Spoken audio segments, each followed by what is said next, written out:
டெல்லியில் போராடும் விவசாயிகளுக்கு ஆதரவாக நாளை முதல் ரயில் மறியல் உள்ளிட்ட பல கட்ட போராட்டம் நடத்தப்படும் என தமிழக அனைத்து விவசாயிகள் சங்கங்களின் ஒருங்கிணைப்பு குழுத்துள்ளார். டிசம்பர் 18ஆம் தேதி ஆளுநர் மாளிகையை முற்றுகையிட்டு போராட்டம் நடத்தவும் திட்டமிடப்பட்டுள்ளது. உங்க நகையை ஆர்டிகால பெஸ்ட் ரேட்க்கு வித்துருங்க. ஒரே நிமிஷத்துல பணமா வாங்கிக்கோங்க. உங்க பிரச்சனையை சால்வ் பண்ணுங்க. இனிமே நிம்மதியா இருங்க. ஆர்டிகா கோல்ட் கம்பெனி.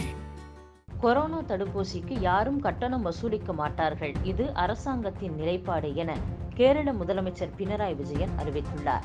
கேரளாவில் கொரோனாவால் பாதிக்கப்படுபவர்களின் தினசரி எண்ணிக்கை 5000 6000 வரை உள்ளது.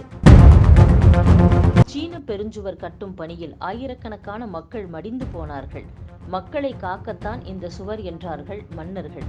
கொரோனாவால் வாழ்வாதாரம் இழந்து பாதி இந்தியா பட்டினி கிடக்கையில் 1000 கோடியில் பாராளுமன்றம் கட்டுவது யாருக்காக என பிரதமருக்கு கேள்வி எழுப்பியுள்ள மக்கள் நீதி மய்யம் கட்சித் தலைவர் கமல்ஹாசன் இன்று தனது தேர்தல் பிரச்சாரத்தை துவக்கினார்.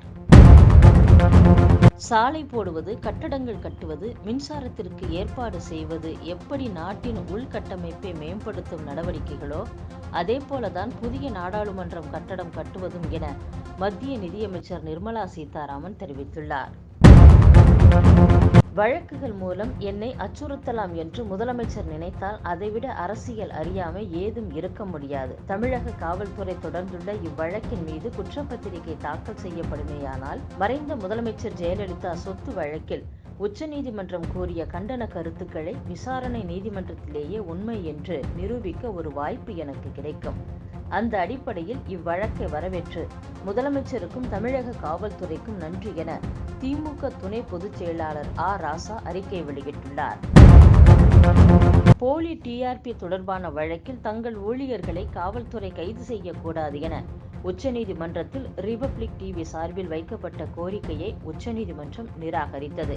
இதனைத் தொடர்ந்து ரிபப்ளிக் டிவி நிறுவனத்தின் தலைமை செயல் அதிகாரி விகாஸ் காஞ்சந்தானியை மும்பை போலீசார் கைது செய்தனர். இதுவரை இந்த வழக்கில் கைது செய்யப்படும் 13வது நபர் இவர்.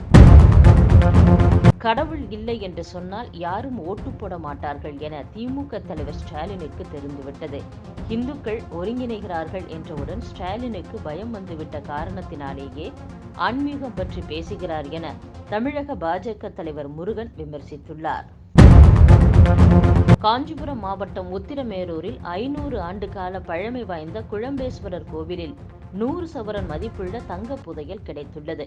கோவிலின் கருவறை நுழைவாயிலின் முன்பு இருந்த படிக்கட்டுகளை இடித்த போது துணியால் சுற்றப்பட்ட நிலையில் தங்க புதையல் கண்டெடுக்கப்பட்டுள்ளது. இந்த செய்தியை கேள்விப்பட்ட பொதுமக்கள் சிலர் தங்க புதையலை எடுத்துச் சென்றதாக கூறப்படுகிறது. தகவலின் பேரில் அங்கு சென்ற வட்டாட்சியர், RDO உள்ளிட்ட அதிகாரிகள் தங்கத்தை அரசிடம் ஒப்படைக்கும்படி மக்களிடம் பேச்சுவார்த்தை நடத்தினர். தொல்பொருள் வல்லுநர்கள் நேரடியாக களத்துக்கு சென்று உரிய ஆய்வு மேற்கொண்ட பிறகே புதையல் எந்த காலத்தியது என்ற உண்மை தெரியவரும் என தொல்லியல் ஆய்வாளர் குடவாயில் பாலசுப்ரமணியன் தெரிவித்துள்ளார்.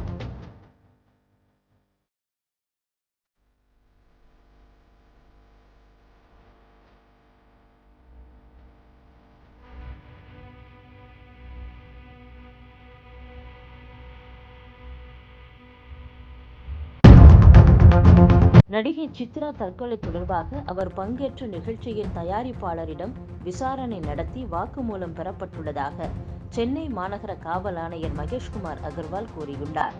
இந்த வழக்கில் நாளை முதல் RDO விசாரணை தொடங்க உள்ளது.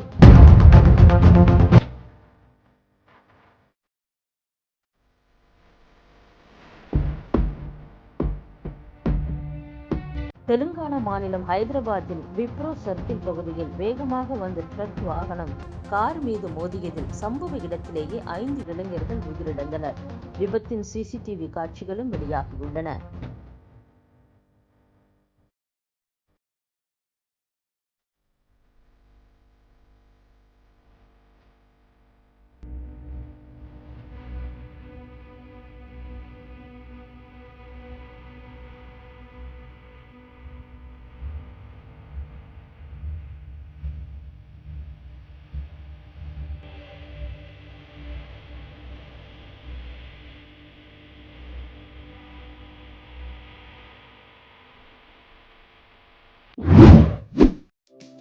நகையெல்லாம் வேற எங்கேயும் அடகு வச்சிருக்கீங்களா? டோன்ட் வரி, ஆட்டிகா கோல்ட் கம்பெனிக்கு வாங்க. உங்க நகையை மீட்டு பெஸ்ட் ரேட்க்கு வாங்கி டிஃபரன்ஸ் அமௌண்ட் கொடுத்துருவாங்க. Attica Gold Company.